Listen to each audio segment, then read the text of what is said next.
அன்பார்ந்த எனதருமை யூடியூப் நேயர்களுக்கு இதுவும் ஒரு முக்கியமான பதிவு.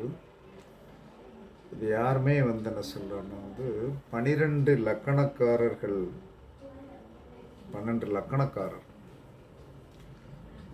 இந்த 12 லக்கணக்காரர்கள் வாழ்நாளில் ஒரு முறையாவது சில ஸ்தலங்களுக்கு போயிட்டு வரணும். போயிட்டு வந்தாச்சுன்னா என்ன சொல்லலாம்னா அவர்களுடைய கர்ம வினையை அது குறைக்கும். அப்போ இந்த கர்ம வினையை குறைக்கக்கூடிய கோயில்கள் கண்டிப்பாக இந்த தான். கர்ம வினையை குறைப்பதற்கு இதை மட்டும் இதை யூஸ் பண்ணணும்.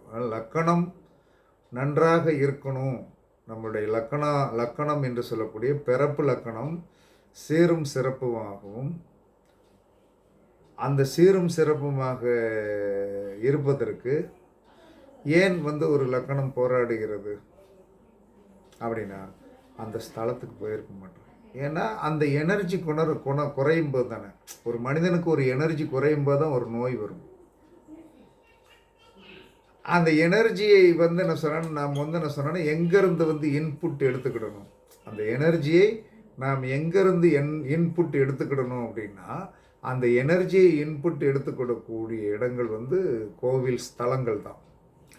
அந்த ஸ்தலங்களை நாம் என்ன சொல்கிறேன்னா யாருமே என்ன சொல்கிறேன்னா எக்காரணத்தை கொண்டு என்ன சொல்கிறேன்னா நம்ம எங்கெங்கேயோ தேடுறோம், எங்கெங்கேயோ போகிறோம். ஆனால் நான் போக வேண்டிய இடம் என்பது இந்த நான் 12 லக்கணத்துக்கு சொல்கிறேன். இந்த 12 லக்கணக்காரர்கள் நீங்கள் மாதம் ஒரு முறை கூட நீங்கள் போயிட்டு வாங்க. ஏன்னா உண்மையை சொல்லப்போனால் நானே இன்னும் போகலை, எனக்கு தெரியும்.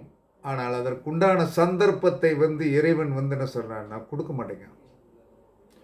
மாதம் ஒரு முறை போகணும். அது அப்படியே இந்த லக்கணம் என்ன சொன்னான்னா பரிமளிக்கும். இந்த லக்கணம் என்ன சொன்னா பரிமளிக்கும். இந்த லக்கணம் தேஜஸ் ஆகும். இந்த லக்கணம் வெற்றியை தவிர வேற ஒன்றுமே என்ன சொன்னான்னா இதோடைய வாழ்நாளையில் அனுபவிக்காது. அந்த அளவுக்கு என்ன சொல்கிறான்னா நம்மை என்ன சொன்னா சீரும் சிறப்புமாக வைத்து கொள்ளக்கூடிய இந்த தெய்வங்களை நாம் முன்னோர்கள் சொல்லி வைத்திருக்கிறார்கள். அதை நம்ம வேறு எதற்கோ பயன்படுத்தி கொண்டு இருக்கிறோம். அது நடக்காது, அது நடக்கலை. அப்போ இப்போ என்ன சொன்னான்னா இப்போ மேச லக்கணத்தில் போய் பிறந்தவர்கள் எந்த கோவிலுக்கு மாதம் ஒரு முறை நீங்கள் போயிட்டு வாங்க. எல்லோரும் மாதம் ஒரு முறை திருவண்ணாமலை கிரிவலம் சுற்றுறீங்க, எங்கெங்கே போகிறீங்க, எங்கெங்கே பௌர்ணமிக்கு போகிறீங்க. நான் சொல்கிற இடத்துக்கு போயிட்டு வாங்க. கண்டிப்பாக ஒரு சேஞ்சஸ் வரும். நானும் என்ன சொல்கிறேன்னா அடுத்த மாதத்துலேருந்து என்ன சொல்கிறேன்னா என்னுடைய இடம் எங்கே இருக்குது அப்படின்னா திருச்சியில் இருக்குது, ஸ்ரீரங்கத்தில் இருக்குது. எனக்கு ரொம்ப அது சர்வசாதாரணமான விஷயம்.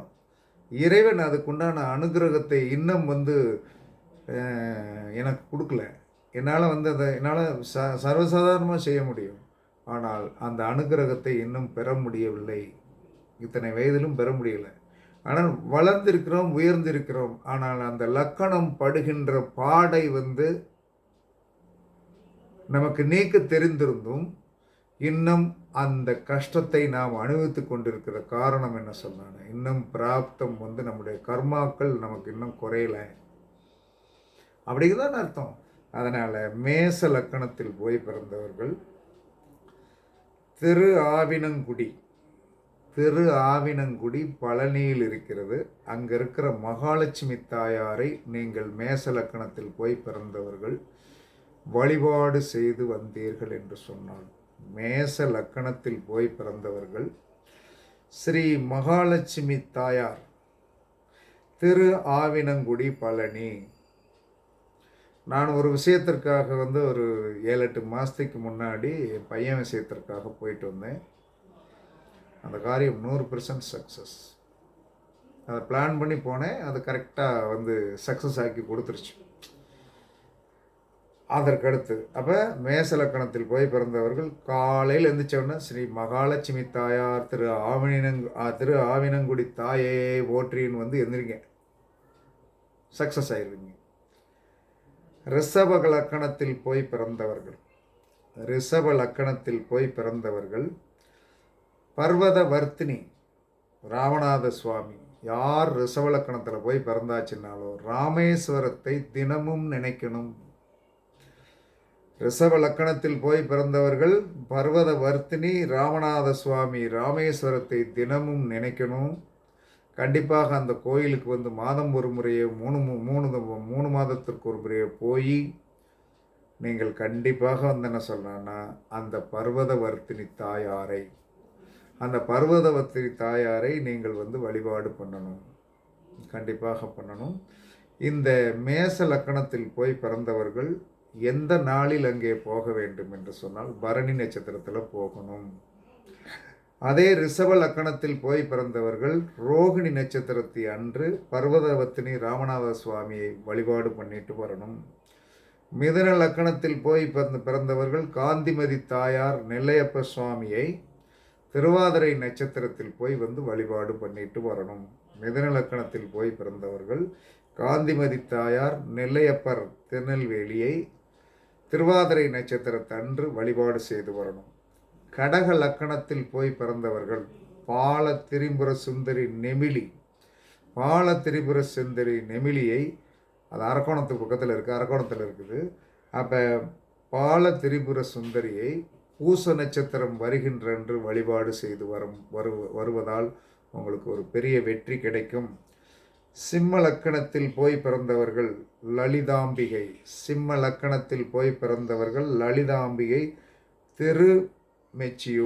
திருமெச்சியூர். சிம்ம லக்கணத்தில் போய் பிறந்தவர்கள் லலிதாம்பிகை திருமெச்சியூருக்கு போய் சென்று பூர நட்சத்திரத்தன்று வழிபாடு பண்ணணும். அதுதான் உங்களுக்கு வந்து எஃபெக்ட்னஸ் சூப்பராக இருக்கும், சர்ப்ரைஸாக இருக்கும். கன்னி லக்கணத்தில் போய் பிறந்தவர்கள் ஸ்ரீ விஷ்ணு துர்க்கை பட்டீஸ்வரம் சென்று வழிபாடு பண்ணி வரணும். கன்னி லக்கணத்தில் போய் பிறந்தவர்கள் ஸ்ரீ விஷ்ணு துர்க்கை பட்டீஸ்வரம் போய் வழிபாடு பண்ணணும். அது வந்து என்ன சொன்னான்னா அஸ்த நட்சத்திரத்தன்று செய்து வரும்போது உங்களுடைய லக்கணம் சூப்பராக இருக்கும். அதுக்கடுத்து துலா லக்கணத்தில் போய் பிறந்தவர்கள் சிங்கப்பெருமாள் கோவில் ஸ்ரீரங்கத்தை சுவாதி நட்சத்திரம் வருகின்ற அன்று வழிபாடு பண்ணி வரணும். அதுக்கடுத்து விருச்சிக லக்கணத்தில் போய் பிறந்தவர்கள் அலமேலு மங்கை கீழ்த்திருப்பதியை, விருச்சிக லக்கணத்தில் போய் பிறந்தவர்கள் அலமேலு மங்கை கீழ்த்திருப்பதியை அனுச நட்சத்திரம் வருகின்ற அன்று நீங்கள் சென்று வழிபாடு செய்து வந்தீர்கள் என்று சொன்னால் உங்களுடைய லக்கணம் வந்து என்ன சொன்னான்னா அந்த கர்ம வினைகளை எடுத்துடலாம். கர்ம வினைகள் இருக்கிறதுனால தான் இத்தனை போராட்டம், விரக்தி, சக்ஸஸ் இல்லாமல் இருக்கிறது. இதை வந்து எந்த ஒரு மனிதன் கடைபிடிக்கிறானோ அவனுடைய வாழ்க்கையில் சிறப்பாக இருப்பான். அதற்கடுத்து என்ன, தனுசு லக்கணத்தில் போய் பிறந்தவர்கள் வராகி அம்மன் தஞ்சையில் இருக்கிற வராகி அம்மனை நீங்கள் வழிபாடு பண்ணலாம், அல்லது உத்தரகோச மங்கையில் இருக்கிற சிவன் கோவிலில் வழிபாடு பண்ணலாம். தனுசு லக்கணத்தில் போய் பிறந்தவர்கள் இவர்கள் பூராட நட்சத்திரம் வருகின்ற அன்று வழிபாடு பண்ணுவது கண்டிப்பாக 100% பலனை கொடுத்துரும். அதற்கு அடுத்து வந்து என்ன சொன்னால் மகர லக்கணத்தில் போய் பிறந்தவர்கள் ராஜகாளி அம்மன் தெற்குப்பட்டியை போய் நீங்கள் வழிபாடு பண்ணி வந்தீர்கள் என்று சொன்னால் மகர லக்கணத்தில் போய் பிறந்தவர்கள் திருவோண நட்சத்திரம் ஓடிக்கொண்டிருக்கும் போது நீங்கள் போவது மிக மிக சிறப்பு. கும்ப லக்கணத்தில் போய் பிறந்தவர்கள் குற்றாலீஸ்வரர் கோயில் குற்றாலத்தை போய் நீங்கள் என்ன சொல்கிறேன்னா சதய நட்சத்திரம் ஓடிக்கொண்டிருக்கும் போது வழிபாடு செய்து வந்தீர்கள் என்று சொன்னால் கண்டிப்பாக உங்களுடைய லக்கணம் வாழ்வாங்கு வாழும். மீன லக்கணத்தில் போய் பிறந்தவர்கள் மதுரை மீனாட்சி அம்மனை உத்திரட்டாதி நட்சத்திரம் ஓடிக்கொண்டிருக்கும் போது வழிபாடு பண்ணி வந்தீர்கள் என்று சொன்னால் உங்களுடைய கஷ்டங்கள், உங்களுடைய லக்கணம் படுகின்ற பாடு என்பது ஏதோ காலையில் இருந்துச்சோம், இன்றைக்கி சாயந்தரம் வரைக்கும் நல்லா, நைட்டு நல்லா நிம்மதியாக தூங்கணும், ஏதோ வண்டியை ஆண்டவர் நல்லா ஓட்டிகிட்டு இருக்கிறாரு அப்படிங்கிற மாதிரி என்ன சொன்னால் ஒரு வாழ்க்கை வேண்டும். நான் வந்து என்ன சொன்னேன், ரொம்ப போராட்டத்தில் தத்தளித்து கொண்டிருக்கிறேன். என்னை வந்து மீட்டு கொண்டு வருவோர் யார் என்று சொன்னால், ஒவ்வொரு லக்கணத்திற்கும் மீட்டு கொண்டு வருபவர் இந்த இந்த தெய்வங்கள் தான். நீங்கள் போக வேண்டிய நட்சத்திரத்தையும் சொல்லியாச்சு. கண்டிப்பாக அது வந்து உங்களுக்கு ஒரு கண்டிப்பாக உண்மையாகவே ஏன் இன்றைக்கு இப்படி பேச வேண்டிய ஒரு சூழ்நிலை வந்தது அப்படின்னா, எத்தனை காலம்தான் என்ன சொன்னால் போராடிக்கிட்டே இருப்பது. ஏமாத்துறான் ஏமாத்துறான் ஏமாத்துறான், ஏதோ ஒரு விதத்தில் வந்து என்ன சொன்னான்னா ஏமாத்துறான், ஏதோ ஒரு விதத்தில் நம்ம கஷ்டப்படுறோம், ஏதோ ஒரு விதத்தில் நம்ம கட்டையில் முட்ட மாதிரி இத்தனையும் உடைத்தெறிய வேண்டும் என்று சொன்னால், இந்த ஆதிபத்தியமுடைய லக்கணத்திற்கு வழிபாடு செய்ய வேண்டிய இந்த ஆதிபத்தியம் உடையவர்களை நீங்கள் கண்டிப்பாக வந்து என்ன சொல்கிறான்னா வந்து நீங்கள் வழிபாடு செய்தீர்கள் என்று சொன்னால் 100% என்ன சொல்கிறான்னா உங்களுடைய வாழ்க்கையில் வந்து ஒரு பெரிய வெற்றி கண்டிப்பாக கிடைக்கும் என்று கூறி உங்களிடமிருந்து விடைபெறுவது சிப்பிப்பாறை ஜோதிடரசு ஆதி ராகவன் ஜெயபாலாஜி. சுகமே சொல்க சுகமே சொல்க. வாழ்க வளமுடன் வாழ்க வளமுடன். வணக்கம் வணக்கம் வணக்கம்.